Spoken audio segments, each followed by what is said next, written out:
Selamat pagi, Salam, Horas, jemaat yang terkasih dalam Kristus Yesus. Kita akan mendengarkan firman Tuhan sebelum kita beraktivitas pada hari yang baru yang diberikan Tuhan kepada kita. Hari Senin tanggal 6 November tahun 2023. Nah, firman Tuhan tertulis dalam kitab Lukas pasal 11 ayat 13, demikian firman Tuhan.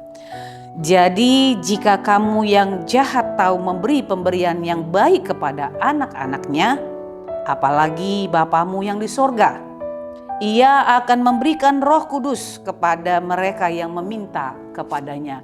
Demikian firman Tuhan. Bapak, Ibu, dan jemaat yang terkasih di dalam Kristus Yesus, pada hari Kamis yang lalu kita sudah diingatkan supaya kita tidak henti-hentinya untuk berdoa, meminta kepada Allah, mencari dan mengetuk supaya setiap doa yang kita panjatkan Tuhan boleh mengabulkannya. Hari ini pun kita diajarkan bagaimana kita memiliki komunikasi yang baik dengan Allah, dan itu diumpamakan seperti orang tua terhadap anak-anaknya. Orang tua seperti apakah kita terhadap anak-anak kita? Jikalau anak-anak kita meminta sesuatu kepada kita, saya yakin Amang dan Inang, Bapak dan Ibu sebagai orang tua, ketika anaknya meminta sesuatu kepada kita, kepada Amang dan Inang, tentu ada suatu hal yang harus dilakukan. Menilai pantaskah atau tidak pantaskah permintaannya, menjawab setiap permintaannya, atau mengoloi, kata bahasa Batak. Kalau diumpamakan dalam nas ini, bahwa orang tua adalah digambarkan seperti gambaran yang jahat seperti itu, artinya karena keberdosaannya. Tetapi orang tua itu mampu melakukan dan memberikan yang terbaik kepada anak-anaknya. Karena apa? Karena kita orang tua tidak ada yang menginginkan bahwa anak-anak kita tidak terpenuhi segala sesuatu yang dia perlukan dalam hidupnya, baik dalam pendidikannya, perkuliahannya, pekerjaannya, masa depannya, dan yang lain-lainnya. Demikian jugalah Allah kita. Bahkan lebih daripada itu, Tuhan memberi yang terbaik bagi kita, orang-orang yang diciptakannya, orang-orang yang dikasihinya. Apa yang telah Tuhan berikan kepada kita? Apa yang telah Tuhan lakukan kepada kita? Bapak, Ibu, dan jemaat yang terkasih dalam Kristus Yesus, yang terbaik telah diberikan Tuhan bagi kita, yaitu anaknya yang tunggal, putranya Yesus Kristus, datang ke tengah-tengah dunia, mati, berkorban sampai harus mati di kayu salib, dan menyediakan tempat bagi kita di hidup yang kekal. Itu telah Dia berikan.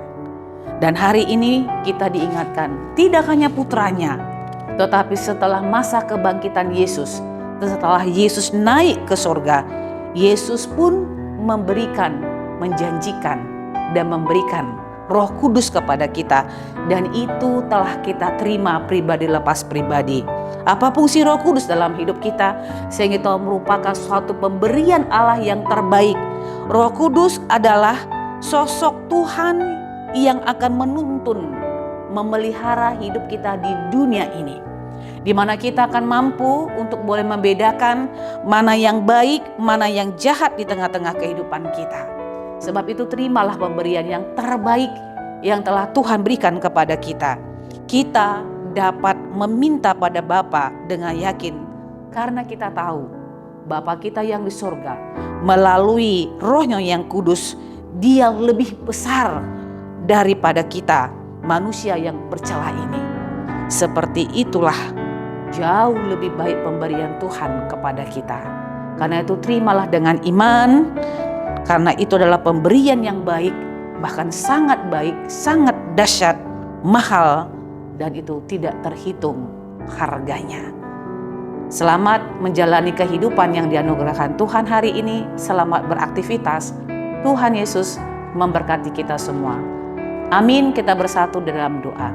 Terima kasih Bapa, karena Engkau adalah Allah yang terbaik, Allah yang sungguh sangat baik, yang telah memberikan pemberian yang terbaik juga dalam hidup kami. Roh-Mu yang kudus telah Engkau berikan kepada kami, supaya itu akan menuntun hidup kami berjalan di tengah-tengah dunia ini, mampu membedakan mana yang baik yang harus kami lakukan dan mana yang jahat yang harus kami hindarkan. Dan Roh-Mu yang kudus itulah Tuhan yang akan bersuara kepada kami melalui hati kami, seperti apakah kami menjalani kehidupan yang telah Tuhan anugerahkan kepada kami. Sama seperti seorang bapa, seorang tua mampu memberikan yang terbaik, bahkan Engkau lebih dari itu Tuhan kepada kami. Terima kasih Tuhan untuk segala kebaikan-Mu itu. Terpujilah Engkau dalam Kristus Yesus. Kami berdoa dan memohon kepadamu. Anugerah Tuhan kita Yesus Kristus, kasih setia Allah Bapa dan persekutuan Roh Kudus, itulah yang menyertai hidupmu hari ini, besok, dan sampai selama-lamanya. Amin.